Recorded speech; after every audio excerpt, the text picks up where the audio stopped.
राज्यभर पुन्हा थंडीचा जोर वाढलाय। काही दिवसांच्या उकाड्यानंतर मुंबईतही सकाळच्या सुमारास गारठा वाढू लागलाय। राज्याच्या तुलनेत कमी असला तरी मुंबईकरांना गारवा जाणवतोय।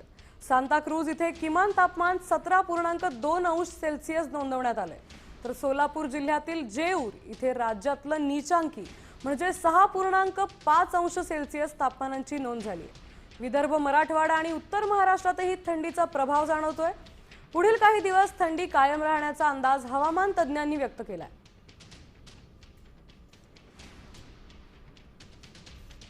मुंबईसह महाराष्ट्र गारठलाय। धुळ्यात 6 अंश, तर जेऊरमध्ये 6.5 अंश, तर निफाडमध्ये 7.1 अंश नोंदवण्यात आले। परभणीत 7.1 अंश, अहिल्यानगरमध्ये 8.4, तर मालेगावमध्ये 8.4 अंश सेल्सिअस नोंदवण्यात आले। गोंदियात 8.8, तर नागपूरमध्ये आणि पुण्यामध्ये 9.4 अंशाचं तापमान नोंदवण्यात आले।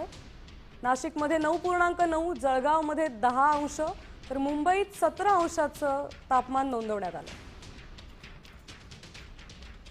आता थेट जाऊया धुळ्यात। या ठिकाणी आमचे प्रतिनिधी भूषण आहिरे उपस्थित आहेत, त्यांच्याकडून अधिक माहिती घेऊयात।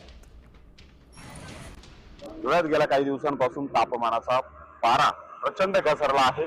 गेल्या काही दिवसांपासून थंडीचा जोर धुळ्यामध्ये वाढल्याचं दिसून येत आहे आणि त्यानंतर आपण जर बघितलं तर धुळेकर नागरिक रस्त्यावरती या गुलाबी थंडीचा आनंद घेण्यासाठी मोठ्या प्रमाणात चहाच्या दुकानांवरती गर्दी करत असल्याचे दिसून येत आहे। आपण जर बघितलं तर नागरिक या गुलाबी थंडीमध्ये गरम गरम चहाचा आनंद घेताना आपल्याला बघावयास मिळत आहेत। मोठ्या प्रमाणात चहाच्या दुकानांवरती आता आपल्याला गर्दी वाढल्याचे दिसून येत आहे। सकाळी मॉर्निंग वॉकला जे नागरिक घराबाहेर पडत आहेत ते मॉर्निंग वॉक पार पडल्यानंतर रस्त्यावरती ज्या ठिकाणी चहाची दुकानं आहेत त्या ठिकाणी चहा पिताना मोठ्या प्रमाणात दिसत आहेत। तर दुसरीकडे जर आपण जर बघितलं तर जॉगिंग ट्रॅक वरती ज्या ठिकाणी एक्सरसाइज साठी जे साहित्य लावलेलं आहे त्या ठिकाणी एक्सरसाइज देखील करताना दिसून येत आहेत। धुळ्यावरून भूषण आहिरे, साम टीव्ही न्यूज।